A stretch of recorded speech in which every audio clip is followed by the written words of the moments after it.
Hi friends, ಎಲ್ಲರೂ ಕೂಡ ನನ್ನ ಚಾನಲ್ಗೆ ಸ್ವಾಗತ ಹೇಳ್ತಾ ನೋಡಿ. GPSTR ಮತ್ತು HSTR ಹಾಗೆ PSTR ಈ ಒಂದು ಮತ್ತು ವಿಲೇಜ್ ಅಂದರೆ ಗ್ರಾಮೀಣ ಲೆಕ್ಕಾಧಿಕಾರಿ ಈ ಒಂದು ಎಲ್ಲ ಒಂದು ಉದ್ಯೋಗಗಳಿಗೆ ಈ ಒಂದು 6th to 10th ಮತ್ತು ಟೆಕ್ಸ್ಟ್ ಬುಕ್ಗಳಿಂದ ಮೋಸ್ಟ್ ಇಂಪಾರ್ಟೆಂಟ್ ಪ್ರಶ್ನೆಗಳು ಮತ್ತು ಮೋಸ್ಟ್ ಇಂಪಾರ್ಟೆಂಟ್ ಪಾಯಿಂಟ್ಸ್ಗಳನ್ನು ಈ ಒಂದು ವಿಡಿಯೋದಲ್ಲಿ ಕೊಡ್ತಾ ಇದ್ದೇನೆ. ಬಟ್ ಈ ಒಂದು ಪಾರ್ಟ್ ಎ ಒಂದು ವಿಡಿಯೋದಲ್ಲಿ 6ನೇ ತರಗತಿಗೆ ಸಂಬಂಧಪಡುವಂತಹ ಒಂದು ಪೌರನೀತಿ ಅಂದರೆ ಎಲ್ಲ ಅಧ್ಯಾಯಗಳಿಗೆ ಸಂಬಂಧಪಡುವಂಥ ಮೋಸ್ಟ್ ಇಂಪಾರ್ಟೆಂಟ್ ಪಾಯಿಂಟ್ಸ್ಗಳನ್ನು ಇಲ್ಲಿ ಕೊಡ್ತಾ ಇದ್ದೇನೆ. ಬನ್ನಿ ಹಾಗಾದರೆ ನೋಡ್ತಾ ಹೋಗೋಣ. ನೋಡಿ, ಸಂಪೂರ್ಣವಾದಂತಹ ಒಂದು ಎಕ್ಸ್ಪ್ಲೇನ್ ಇದರಲ್ಲಿ ಇರುತ್ತೆ. ದೇಶವೊಂದರಲ್ಲೇ ಶಾಶ್ವತವಾಗಿ ನೆಲೆಸಿರುವಂತಹ ಜವಾಬ್ದಾರಿಯುತ ಸದಸ್ಯರನ್ನು ನಾವು ಏನಂತ ಹೇಳ್ತೀವಿ ಅಂದರೆ ನಾವು ಪೌರರು ಎನ್ನುತ್ತೇವೆ. ಒಂದು ದೇಶದ ಶಾಸನಾತ್ಮಕ ಸದಸ್ಯತ್ವವನ್ನು ನಾವು ಪೌರತ್ವ ಎಂದು ನಾವು ಕರಿತೇವೆ. ನೋಡಿ, ಜನನದ ಮೂಲಕ ಯಾವುದೇ ವ್ಯಕ್ತಿ ತಾನು ಯಾವ ದೇಶದಲ್ಲಿ ಜನಿಸುತ್ತಾಳೋ ಅವರು ತಾನು ಜನಿಸಿದಂತಹ ದೇಶದ ಪೌರತ್ವವನ್ನು ಪಡಿತಾರೆ. ಅಂಥವರಿಗೆ ತಂದೆ ತಾಯಿ ಯಾವ ರಾಷ್ಟ್ರದವರೆಂದು ಪರಿಗಣಿಸದೆ ಪೌರತ್ವ ನೀಡಲಾಗ್ತದೆ, ನೆನ್ಪಿಟ್ಕೊಳ್ಳಿ. ಇನ್ನೊಂದು ಮೋಸ್ಟ್ ಇಂಪಾರ್ಟೆಂಟ್ ಪಾಯಿಂಟ್ ಇದೆ ಇಲ್ಲಿ. ಜನವರಿ 26, 1950 ನಂತರ ಭಾರತದಲ್ಲಿ ಜನಿಸಿದವರು ಭಾರತದ ಪೌರರಾಗಿರ್ತಾರೆ. ಏಕೆಂದರೆ ಈ ದಿನದಂದು ಸ್ವತಂತ್ರ ಭಾರತವು ತನ್ನದೇ ಆದಂತಹ ಸಂವಿಧಾನವನ್ನು ಜಾರಿಗೊಳಿಸಿತು. ನೋಡಿ, ಇಲ್ಲಿ ನಿಮಗೆ 6th ಮತ್ತು 10th ಟೆಕ್ಸ್ಟ್ ಬುಕ್ಗಳು ಸಿಗದೇ ಇದ್ದಾಗ ಈ ಒಂದು ವಿಡಿಯೋ ಬಹಳ ನಿಮಗೆ ಯೂಸ್ ಆಗುತ್ತೆ. ಯಾಕಂದರೆ ಅಲ್ಲಿ ವಿವರಣಾತ್ಮಕವಾದಂಥ ಪಾಯಿಂಟ್ಸ್ ಎಕ್ಸ್ಪ್ಲೇನ್ ಇರೋದ್ರಿಂದ ನಿಮ್ಮ ಒಂದು ಟೈಮ್ ಕೂಡ ವೇಸ್ಟ್ ಆಗುತ್ತೆ. ಬಟ್ ಇಲ್ಲಿ ಅದರಲ್ಲಿರುವಂಥ ಹೈಲೈಟ್ಸ್ಗಳನ್ನೇ ಇಲ್ಲಿ ಕೊಡ್ತಾ ಇದ್ದೇನೆ. ನಿಮ್ಮ ಒಂದು ಟೈಮ್ ಕೂಡ ಉಳಿತಾಯ ಆಗ್ತದೆ. ಬನ್ನಿ ಹಾಗಾದರೆ ನೆಕ್ಸ್ಟ್ ಪಾಯಿಂಟ್ ಏನಿದೆ ಅಂದರೆ, ಇಲ್ಲಿ ವಂಶ ಪಾರಂಪರ್ಯದ ಮೂಲಕ ಈ ವಿಧಾನದ ಪ್ರಕಾರ ಒಬ್ಬ ವ್ಯಕ್ತಿಯ ತಂದೆ ತಾಯಿಯು ಯಾವ ದೇಶಕ್ಕೆ ಸೇರಿದವರು ಎನ್ನುವ ಆಧಾರದ ಮೇಲೆ ಪೌರತ್ವ ಪಡಿತಾರೆ, ನೆನ್ಪಿಟ್ಕೊಳ್ಳಿ. ಜನವರಿ 26, 1950 ನಂತರ ಭಾರತದ ಹೊರಗೆ ಭಾರತ ದೇಶದವರಾದ ಕುಟುಂಬಗಳಲ್ಲಿ ಜನಿಸಿದವರಿಗೆ ಭಾರತದ ಒಂದು ಪೌರತ್ವ ದೊರೆಯುತ್ತದೆ. ಎರಡು ವಿಧಗಳು ಸಹಜ ಪೌರತ್ವ ಎಂದು ನಾವು ಕರಿತೇವೆ. ನೆಕ್ಸ್ಟ್ ಬಂದ್ಬಿಟ್ಟು ಇಲ್ಲಿ ನೋಂದಣಿ ಮೂಲಕನೂ ಕೂಡ ನಾವು ಇದು ಮಾಡ್ಕೊಳ್ಬೋದು. ಇವೆಲ್ಲ ಪಾಯಿಂಟ್ಸ್ಗಳು ತುಂಬ ಇಂಪಾರ್ಟೆಂಟ್, ನೆನ್ಪಿಟ್ಕೊಳ್ಳಿ. ಒಬ್ಬ ಪೌರನ ಒಂದು ಲಕ್ಷಣಗಳು ಏನಿರ್ತದೆ ಅಂದರೆ ನೋಡಿ, ಸಂವಿಧಾನ, ರಾಷ್ಟ್ರಧ್ವಜ ಮತ್ತು ರಾಷ್ಟ್ರಗೀತೆಯನ್ನು ಗೌರವಿಸುವುದಾಗಿರ್ತದೆ. ಭಾರತದ ಸ್ವಾತಂತ್ರ್ಯ ಹೋರಾಟದ ತ್ಯಾಗ ಬಲಿದಾನಗಳನ್ನು ಗೌರವಿಸುವುದಾಗಿರ್ತದೆ. ವೈಜ್ಞಾನಿಕ ಮನೋಭಾವ, ಮಾನವೀಯತೆ ಮತ್ತು ಸುಧಾರಣಾ ಮನೋಭಾವವನ್ನು ಹೊಂದಿರುವಂಥದ್ದಾಗಿರುತ್ತೆ. ಸಂವಿಧಾನಕ್ಕೆ ನಿಷ್ಠರಾಗಿ ಅದರ ಆಶಯಗಳನ್ನು ಗೌರವಿಸುವುದಾಗಿರುತ್ತೆ. ಚುನಾವಣೆಯಲ್ಲಿ ಮತ ಚಲಿಸುವುದಾಗಿರುತ್ತೆ. ಹಾಗೆ ಭಾಷೆ, ಧರ್ಮ, ಜಾತಿ, ಪಂಥಗಳನ್ನು ಮೀರಿ ಎಲ್ಲರನ್ನು ಸಹೋದರರಂತೆ ಕಾಣುವುದಾಗಿರುತ್ತೆ. ದೇಶಕ್ಕೆ ಆಪತ್ತು ಬಂದಾಗ ರಕ್ಷಣೆಯ ಕಾರ್ಯದಲ್ಲಿ ಪಾಲ್ಗೊಳ್ಳುವುದಾಗಿರುತ್ತೆ. ತೆರಿಗೆಗಳನ್ನು ತಪ್ಪದೇ ಪಾವತಿ ಮಾಡಬೇಕು. ಪರಿಸರ ರಕ್ಷಣೆ ಬಗ್ಗೆ ಕಾಳಜಿ ಇರುವುದು. ಇದು ಏನಪ್ಪ ಅಂದರೆ ಪೌರನ ಒಂದು ಲಕ್ಷಣಗಳು. ಇದು ನೆನ್ಪಿಟ್ಟು. ಈ ಪೌರನ ಹಕ್ಕುಗಳು ಏನಪ್ಪ ಅಂದರೆ ನೋಡಿ, ಪ್ರತಿಯೊಬ್ಬ ಪೌರನಿಗೂ ತನ್ನದೇ ದೇಶದಲ್ಲಿ ಹಕ್ಕುಗಳಿರ್ತವೆ. ಮತ ಚಲಿಸುವಂಥ ಹಕ್ಕು ಇರುತ್ತೆ. ಚುನಾವಣೆಗೆ ಸ್ಪರ್ಧಿಸುವಂಥ ಹಕ್ಕು ಇರುತ್ತೆ. ಸರ್ಕಾರಿ ಸೇವೆಗೆ ಸೇರುವುದಾಗಿರುತ್ತೆ. ರಕ್ಷಣಾ ಪಡೆಗೆ ಸೇರುವುದು ಆಗಿರುತ್ತೆ. ನೆಕ್ಸ್ಟ್ ಬಂದುಬಿಟ್ಟು ಇಲ್ಲಿ ಸಂವಿಧಾನದ ಅರ್ಥ ಮತ್ತು ಮಹತ್ವನೇ ನೋಡೋಣ. ಯಾಕಂದರೆ ಭಾಳ ಇಂಪಾರ್ಟೆಂಟು. ಸಂವಿಧಾನಕ್ಕೆ ಸಂಬಂಧಪಡುವಂಥ ಪ್ರಶ್ನೆಗಳು ಭಾಳ ಸರಿ ಕೇಳಿದ್ದಾರೆ. ನೋಡಿ, ಒಂದು ದೇಶದ ಸರ್ವಶ್ರೇಷ್ಠ ಶಾಸನವೇ ಸಂವಿಧಾನ ಅಂತ ಹೇಳ್ತೀವಿ. ದೇಶದ ರಾಜ್ಯಾಡಳಿತಕ್ಕೆ ಅಗತ್ಯವಾದಂತಹ ಚೌಕಟ್ಟನ್ನು ಒದಗಿಸುವಂತಹ ದಾಖಲೆ ಇದಾಗಿದೆ. ಸಂವಿಧಾನ ಸರ್ಕಾರದ ಅಂಗಗಳು, ಅವುಗಳ ಅಧಿಕಾರ ಮತ್ತು ಕಾರ್ಯಗಳನ್ನು ನಿರೂಪಿಸುತ್ತದೆ. ಸಂವಿಧಾನದಲ್ಲಿ ಪ್ರಜೆಗಳ ಮೂಲಭೂತ ಹಕ್ಕುಗಳು ಮತ್ತು ಕರ್ತವ್ಯಗಳ ಉಲ್ಲೇಖವೂ ಕೂಡ ಇರುತ್ತೆ. ಎಲ್ಲ ಚುನಾಯಿತ ಸರ್ಕಾರಗಳು ಸಂವಿಧಾನದ ಚೌಕಟ್ಟಿನಲ್ಲಿಯೇ ಇಲ್ಲಿ ಕಾರ್ಯವನ್ನು ನಿರ್ವಹಿಸ್ತವೆ, ನೆನಪಿಟ್ಕೊಳ್ಬೇಕು. ಸಂವಿಧಾನದ ಮಹತ್ವಗಳನ್ನು ನೋಡೋದಾದರೆ, ಸಂವಿಧಾನವು ದೇಶದ ಮೂಲಭೂತ ಕಾನೂನಾಗಿರುವುದರಿಂದ ಅದು ಮಹತ್ವದಾಗಿರುತ್ತೆ. ಸಂವಿಧಾನಕ್ಕೆ ಎಲ್ಲರೂ ಕೂಡ ಬದ್ಧರಾಗಿರ್ತಾರೆ. ಸಂವಿಧಾನವು ಜನತೆಯ ಆದರ್ಶಗಳು ಮತ್ತು ಆಕಾಂಕ್ಷೆಗಳನ್ನು ಪ್ರತಿಬಿಂಬಿಸುತ್ತದೆ. ಸಂವಿಧಾನವು ಸುಖಿ ರಾಜ್ಯ ಸ್ಥಾಪನೆಗೆ ನಿರ್ದೇಶನ ನೀಡುತ್ತದೆ. ಅದು ಸರ್ಕಾರದ ನೀತಿ ಮತ್ತು ಕಾರ್ಯ ವಿಧಾನಗಳನ್ನು ನಿಯಂತ್ರಣ. ಇಲ್ಲಿ ಸರ್ಕಾರದ ಒಂದು ಭಾರತ ಸಂವಿಧಾನದ ರಚನೆ ಬಗ್ಗೆ ನಾವು ನೋಡೋದಾದರೆ ಭಾಳ ಇಂಪಾರ್ಟೆಂಟ್ ಪಾಯಿಂಟ್ಸ್ಗಳಿದೆ. ಭಾರತ ಸಂವಿಧಾನವನ್ನು ಸಂವಿಧಾನ ಸಭೆ ಎಂಬ ವಿಶೇಷ ಸಭೆಯು ಸಿದ್ಧಪಡಿಸ್ತದೆ. ಸಭೆಯ ಸದಸ್ಯರು ದ್ವಿತೀಯ ಅಧಿವೇಶನದಲ್ಲಿ ಡಾಕ್ಟರ್ ಬಾಬು ರಾಜೇಂದ್ರ ಪ್ರಸಾದ್ ಅವರನ್ನು ಅಧ್ಯಕ್ಷರನ್ನಾಗಿ ಆಯ್ಕೆ ಮಾಡ್ತಾರೆ. ಸಂವಿಧಾನ ಸಭೆಯು ತನ್ನ ಕಾರ್ಯವನ್ನು ಚುರುಕುಗೊಳಿಸುವ ಉದ್ದೇಶದಿಂದ 22 ಸಮಿತಿಗಳನ್ನು ರಚನೆ ಮಾಡ್ತದೆ.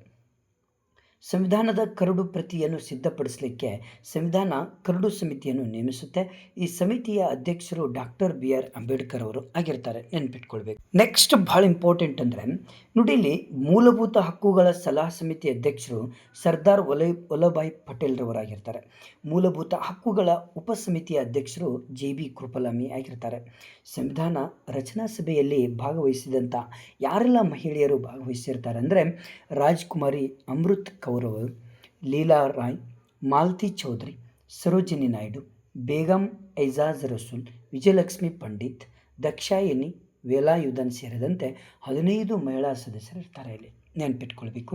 ನೆಕ್ಸ್ಟ್ ಬಂದುಬಿಟ್ಟು ಇಲ್ಲಿ ಕರ್ನಾಟಕದವರು ಯಾರೆಲ್ಲ ಭಾಗವಹಿಸಿರ್ತಾರೆ ಅಂದರೆ ಕೆಂಗಲ್ ಹನುಮಂತಯ್ಯರವರು ಭಾಗವಹಿಸಿರ್ತಾರೆ. ಯಾವಾಗ ಸಂವಿಧಾನ ಜಾರಿಗೆ ಬರುತ್ತೆ ಅಂದರೆ ಜನವರಿ 26, 1950ರಂದು ಸಂವಿಧಾನ ಜಾರಿಗೆ ಬರುತ್ತೆ.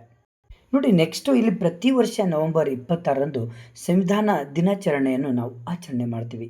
ಸಂವಿಧಾನದಲ್ಲಿ ಉಲ್ಲೇಖಿಸಿದಂತೆ 1951, 52ರಲ್ಲಿ ಪ್ರಥಮ ಮಹಾಚುನಾವಣೆಗಳು ನಡೀತವೆ. ರಾಜ್ಯಸಭೆ, ಲೋಕಸಭೆ ಎಂಬ 2 ಸದನಗಳನ್ನು ಒಳಗೊಂಡ ಮೊದಲ ಚುನಾಯಿತ ಸಂಸತ್ತು 1952ರ ಅಸ್ತಿತ್ವಕ್ಕೆ ಬರುತ್ತೆ. ನೆನ್ಪಿಟ್ಕೊಳ್ಳಿ, ಭಾಳ ಇಂಪಾರ್ಟೆಂಟ್. ಇಲ್ಲಿ ಸಂವಿಧಾನದ ಬಗ್ಗೆ ವಿಶೇಷ ಅಂಶಗಳನ್ನು ಕೊಡ್ತೇನೆ. ಸಂವಿಧಾನ ರಚನಾ ಸಭೆಯಲ್ಲಿ 299 ಮಂದಿ ಸದಸ್ಯರಿರ್ತಾರೆ. ಸಂವಿಧಾನ ರಚನಾ ಸಭೆಯ ಪ್ರಥಮ ಅಧಿವೇಶನ 1946ರಲ್ಲಿ ನಡೀತದೆ. ಸದಸ್ಯರು ಸಂವಿಧಾನದ ಕರಡು ಪ್ರತಿಯನ್ನು ಪರಿಶೀಲಿಸಿ 2473 ತಿದ್ದುಪಡಿಗಳನ್ನು ಸೂಚಿಸ್ತಾರೆ. ಸಂವಿಧಾನಕ್ಕೆ ಅಂತಿಮ ರೂಪ ನೀಡಲಿಕ್ಕೆ 2 ವರ್ಷ 11 ತಿಂಗಳು 18 ದಿನಗಳು ಬೇಕಾಗ್ತವೆ. ಡಾಕ್ಟರ್ ಅಂಬೇಡ್ಕರ್ ಅವರು 15/8/1947ರಿಂದ 6/10/1951ರವರೆಗಿನ ಅವಧಿಯಲ್ಲಿ ಈ ದೇಶದ ಕಾನೂನು ಮಂತ್ರಿಗಳಾಗಿರ್ತಾರೆ. ಭಾಳ ಇಂಪಾರ್ಟೆಂಟ್ ಪ್ರಶ್ನೆ ಇದು. ಮೂಲ ಸಂವಿಧಾನದಲ್ಲಿ 395 ವಿಧಿಗಳು, 22 ಭಾಗಗಳು ಮತ್ತು 8 ಪರಿಶಿಷ್ಟಗಳಿರ್ತವೆ. ನೆನ್ಪಿಟ್ಕೊಳ್ರಿ. ನೆಕ್ಸ್ಟು ಇಲ್ಲಿ ಮುಖ್ಯವಾಗಿ ಏನಪ್ಪ ಅಂದರೆ ಇನ್ನೊಂದು ನಾವು ನೋಡೋದಾದರೆ ಇಲ್ಲಿ 2023ರ ಸೆಪ್ಟೆಂಬರ್ವರೆಗೆ ಸಂವಿಧಾನಕ್ಕೆ 106 ಬಾರಿ ತಿದ್ದುಪಡಿ ಮಾಡಲಾಗಿದೆ. ನೆನ್ಪಿಟ್ಕೊಳ್ಳಿ. ಈಗ ಸಂವಿಧಾನದಲ್ಲಿ 471 ವಿಧಿಗಳು, 25 ಭಾಗಗಳು, 12 ಪರಿಶಿಷ್ಟಗಳಿವೆ. ನೆನ್ಪಿಟ್ಕೊಳ್ಳಿ. ಇಲ್ಲಿ ಈ ಒಂದು ಪಾಯಿಂಟ್ ಭಾಳ ಇಂಪಾರ್ಟೆಂಟ್. ನಮ್ಮ ಸಂವಿಧಾನ ಇದೆ ಅಲ್ವಾ, ನಮ್ಮ ಸಂವಿಧಾನ ರಚನಾ ಸಭೆಯಲ್ಲಿ ನವೆಂಬರ್ 26ನೇ 1949ರಂದು ಈ ಸಂವಿಧಾನವನ್ನು ಅಂಗೀಕರಿಸಿ ಕಾನೂನು ರೂಪದಲ್ಲಿ ಆತ್ಮರ್ಪಿತ ಮಾಡಿಕೊಂಡಿದೆ. ನೆನ್ಪಿಟ್ಕೊಳ್ಳಿ, ಭಾಳ ಸರಿ ಕೇಳಿದ್ದಾರೆ ಈ ಒಂದು. ಇಲ್ಲಿ ಇನ್ನೂ ಭಾಳ ಇಂಪಾರ್ಟೆಂಟ್ ಪಾಯಿಂಟ್ಸ್ಗಳಿದು ನೋಡಿ. ಮೂಲಭೂತ ಹಕ್ಕುಗಳಿಗೆ ಸಂಬಂಧಪಡುವಂಥದ್ದು ಪಾಯಿಂಟ್ಸ್ಗಳಿದು ನೋಡಿ. ಮೂಲಭೂತ ಹಕ್ಕುಗಳೆಂದರೆ ಸಂವಿಧಾನದಲ್ಲಿ ಹೇಳಲಾದಂತಹ ಹಾಗೂ ರಕ್ಷಿಸಲಾಗಿರುವಂತಹ ಹಕ್ಕುಗಳು ಅಂತ ಹೇಳ್ತೀವಿ. ಮೂಲಭೂತ ಹಕ್ಕುಗಳನ್ನು ಭಾರತದ ಒಂದು ಸಂವಿಧಾನದ ಮ್ಯಾಗ್ನಾ ಕಾರ್ಟ್ ಎಂದು ನಾವು ಕರಿತೇವೆ. ಮೂಲಭೂತ ಹಕ್ಕುಗಳು ನ್ಯಾಯ ರಕ್ಷಿತವಾಗಿರ್ತವೆ. ಅಮೇರಿಕ ಸಂವಿಧಾನದ ಬಿಲ್ ಆಫ್ ರೈಟ್ಸ್ ಭಾಗದಿಂದ ಎರವಲು ಪಡೆದಿದೆ. ಭಾಳ ಇಂಪಾರ್ಟೆಂಟ್ ಪಾಯಿಂಟ್ ಇದು ನೋಡಿ. ಈ ಮೂಲಭೂತ ಹಕ್ಕುಗಳನ್ನು ನಾವು ಅಮೇರಿಕದ ಸಂವಿಧಾನದಿಂದ ಬಿಲ್ ಆಫ್ ರೈಟ್ಸ್ ಭಾಗದಿಂದ ಎರವಲು ಪಡೆದಿವಿ. ನೆನ್ಪಿಟ್ಕೊಳ್ಬೇಕು ಮೂಲಭೂತ ಹಕ್ಕುಗಳನ್ನು. 1948 ಡಿಸೆಂಬರ್ 10ರಂದು ವಿಶ್ವಸಂಸ್ಥೆಯು ಮಾನವ ಹಕ್ಕುಗಳ ಘೋಷಣೆ ಮಾಡಿತು. ಇವು ನಾಗರಿಕರಿಗೆ ನೀಡಿದಂತಹ ಒಂದು ಸಂವಿಧಾನಿಕ ಹಕ್ಕುಗಳಿಗೆ ಇದು. ಇಲ್ಲಿ ನೋಡಿ, ಈ ಸಂವಿಧಾನಾತ್ಮಕ ಪರಿಹಾರದ ಹಕ್ಕು 32 ನೋಡಿ. ಮೂಲಭೂತ ಹಕ್ಕುಗಳು ಉಲ್ಲಂಘನೆಯಾದಾಗ ನಾಗರಿಕನು ನ್ಯಾಯಾಲಯಕ್ಕೆ ದೂರು ಸಲ್ಲಿಸಬಹುದು. ಈ ಹಕ್ಕನ್ನು ಸಂವಿಧಾನಬದ್ಧ ಪರಿಹಾರದ ಹಕ್ಕು ಎಂದು ನಾವು ಕರೀತೇವೆ ನೋಡಿ. ಮೂಲಭೂತ ಹಕ್ಕುಗಳಿಗೆ ಸಂಬಂಧಿಸಿದಂತೆ ಸರ್ವೋಚ್ಚ ನ್ಯಾಯಾಲಯಕ್ಕೆ ಇಲ್ಲವೇ ಉಚ್ಚ ನ್ಯಾಯಾಲಯಕ್ಕೆ ಸಲ್ಲಿಸಲಾಗುವಂಥ ಅರ್ಜಿಗಳನ್ನು ನಾವು ರಿಟ್ ಅರ್ಜಿ ಎಂದು ನಾವು ಕರಿತೇವೆ. ನೆನ್ಪಿಟ್ಕೊಳ್ಬೇಕು. ಈ ರಿಟ್ಗಳನ್ನು ಇಂಗ್ಲೆಂಡ್ ಸಂವಿಧಾನದಿಂದ ನಾವು ಏರಲು ಮಾಡಿಕೊಂಡಿದ್ದೇವೆ. ಭಾಳ ಇಂಪಾರ್ಟೆಂಟ್ ಪಾಯಿಂಟ್ ಇದು. ಯಾಕಂದರೆ ಈ ರಿಟ್ಗಳನ್ನು ಇಂಗ್ಲೆಂಡ್ ಸಂವಿಧಾನದಿಂದ ಎರವಲು ಮಾಡಿಕೊಂಡಿದ್ದೇವೆ. 32ನೇ ವಿಧಿಯನ್ನು ಡಾಕ್ಟರ್ BR ಅಂಬೇಡ್ಕರ್ ಅವರು ಸಂವಿಧಾನದ ಆತ್ಮ ಮತ್ತು ಹೃದಯ ಎಂದು ಕರೆದಿದ್ದಾರೆ. ನೆನ್ಪಿಟ್ಕೊಳ್ಳಿ, ಭಾಳ ಇಂಪಾರ್ಟೆಂಟ್ ಇದು. 32ನೇ ವಿಧಿಯನ್ನು ಡಾಕ್ಟರ್ BR ಅಂಬೇಡ್ಕರ್ ಅವರು ಈ ಸಂವಿಧಾನದ ಆತ್ಮ ಮತ್ತು ಹೃದಯ ಎಂದು ಕರೆದಿದ್ದಾರೆ. 32ನೇ ವಿಧಿ 5 ರಿಟ್ಗಳನ್ನು ಹೊಂದಿದೆ. 139ನೇ ವಿಧಿಯ ಪ್ರಕಾರ ಸುಪ್ರೀಂ ಕೋರ್ಟ್ ಹೊರಡಿಸ್ಬೋದು ನೋಡಿ. 226ನೇ ವಿಧಿ ಪ್ರಕಾರ ಹೈಕೋರ್ಟ್ ಹೊರಡಿಸ್ಬೋದು. 1978ರಲ್ಲಿ 44ನೇ ತಿದ್ದುಪಡಿ ತಂದು 31ನೇ ವಿಧಿ ಆಸ್ತಿ ಹಕ್ಕನ್ನು ಮೂಲಭೂತ ಹಕ್ಕಿನಿಂದ ತೆಗೆದುಹಾಕಲಾಯಿತು. ಮೂಲಭೂತ ಕರ್ತವ್ಯಗಳು ಇವೆಲ್ಲವೂ ಕೂಡ ನೆನ್ಪಿಟ್ಕೊಳ್ಳಿ. ನೆಕ್ಸ್ಟ್ ಬಂದುಬಿಟ್ಟು ಮೂಲಭೂತ ಕರ್ತವ್ಯಗಳ ಬಗ್ಗೆ ನಾವು ನೋಡೋದಾದರೆ ಇಲ್ಲಿ ನೋಡಿ, ಭಾಗ 4ಗೆ ಇವು ಎಲ್ಲವೂ ವಿಧಿಯವರೆಗೆ ಒಟ್ಟು 11 ಮೂಲಭೂತ ಒಂದು ಕರ್ತವ್ಯಗಳಿದಾವೆ. ಭಾಳ ಇಂಪಾರ್ಟೆಂಟ್ ಪ್ರಶ್ನೆ ಇದು. ನೆಕ್ಸ್ಟು 1976ರ 42ನೇ ತಿದ್ದುಪಡಿಯಲ್ಲಿ 10 ಮೂಲಭೂತ ಕರ್ತವ್ಯಗಳನ್ನು ಅಳವಡಿಸಿಕೊಳ್ಬೋದು ಸರ್ದಾರ್ ಸ್ವರ್ಣ್ ಸಿಂಗ್ ಸಮಿತಿ ಪ್ರಕಾರ. ನೆಕ್ಸ್ಟ್ ಬಂದ್ಬಿಟ್ಟು ನಮ್ಮ ರಾಷ್ಟ್ರಧ್ವಜ ಇದು. ಧ್ವಜವು ರಾಷ್ಟ್ರದ ಒಂದು ಲಾಂಛನವಾಗಿರ್ತದೆ. ನೋಡಿ ಭಾಳ ಇಂಪಾರ್ಟೆಂಟ್, ಎಷ್ಟೋ ಸಾರಿ ಕೇಳಿದ್ದಾರೆ. ಈ ನಮ್ಮ ಒಂದು ಭಾರತದ ಒಂದು ರಾಷ್ಟ್ರಧ್ವಜದಲ್ಲಿ ಕೇಸರಿ ಎಂಬ ಒಂದು ಬಣ್ಣ ಯಾವ ಒಂದು ಇದು ಸೂಚಿಸುತ್ತೆ ಅಂದರೆ ತ್ಯಾಗವನ್ನು ಸೂಚಿಸಿದರೆ, ಬಿಳಿ ಬಣ್ಣವು ಸತ್ಯ ಮತ್ತು ಶಾಂತಿ ಪರಿಶುದ್ಧತೆಯನ್ನು ಸೂಚಿಸಿದರೆ, ಹಸಿರು ಸಮೃದ್ಧಿಯನ್ನು ತಿಳಿಸ್ತದೆ.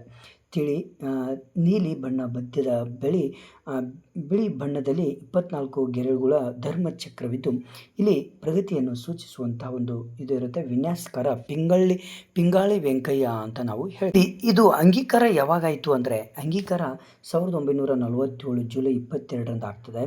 ಈ ರಾಷ್ಟ್ರಧ್ವಜ ಸಂಹಿತೆ ಜಾರಿ 2022 ಜನವರಿ 26ರಂದು. ರಾಷ್ಟ್ರಧ್ವಜ ತಯಾರಿಸುವ ಸ್ಥಳ ಗರಗ, ಹುಬ್ಬಳ್ಳಿ ಅಂತ ಹೇಳ್ತೀವಿ. ರಾಷ್ಟ್ರಧ್ವಜವು ಸ್ವಾತಂತ್ರ್ಯ, ದೇಶ ಪ್ರೇಮ, ಒಗ್ಗಟ್ಟು ಹಾಗೂ ನಿಷ್ಠೆಯ ಪ್ರತೀಕವಾಗಿದೆ. ರಾಷ್ಟ್ರಧ್ವಜವು ಸ್ತಂಭದ ಮೇಲೇರಿದಾಗ ಪ್ರತಿಯೊಬ್ಬ ಪ್ರಜೆಯ ಹೃದಯ ತುಂಬಿ ಬರ್ತದೆ. ಇಲ್ಲಿ ನೆನ್ಪಿಟ್ಕೊಳ್ಳಿ, ಭಾಳ ನಮ್ಮ ರಾಷ್ಟ್ರಗೀತೆ ಬಗ್ಗೆ ನೋಡೋದಾದರೆ ಜನಗಣ ಮನ ಭಾರತದ ರಾಷ್ಟ್ರಗೀತೆಯಾಗಿರುತ್ತೆ. 13 ಸಾಲುಗಳಿರ್ತವೆ. ಇದು ಮಲ್ಲಾರ್ ರಾಗದಲ್ಲಿದೆ. ಮೊದಲಿಗೆ ಹಾಡಿದ್ದು 1911ರ ಕಲ್ಕತ್ತಾ ಕಾಂಗ್ರೆಸ್ ಅಧಿವೇಶನದಲ್ಲಿ ಸರಳಾದೇವಿ BN ದಾರ್ ಅಧ್ಯಕ್ಷತೆಯಲ್ಲಿ ಹಾಡಿರ್ತಾರೆ. ರಾಷ್ಟ್ರಗೀತೆಯನ್ನು ಹಿಂದಿ, ಉರ್ದುಗೆ ಭಾಷಾಂತರಿಸಿದವರು ಅಬೀದ್ ಅಲಿ ಅಂತ ಹೇಳ್ಬೋದು. ರಾಷ್ಟ್ರಗೀತೆಯನ್ನು ಇಂಗ್ಲೆಂಡ್ ಭಾಷೆಗೆ ಭಾಷಾಂತರಿಸಿದವರು ಮಾರ್ಗ್ರೆಟ್ ಕಸಿನ್ ಅಂತ ನಾವು ಹೇಳ್ಬೋದು.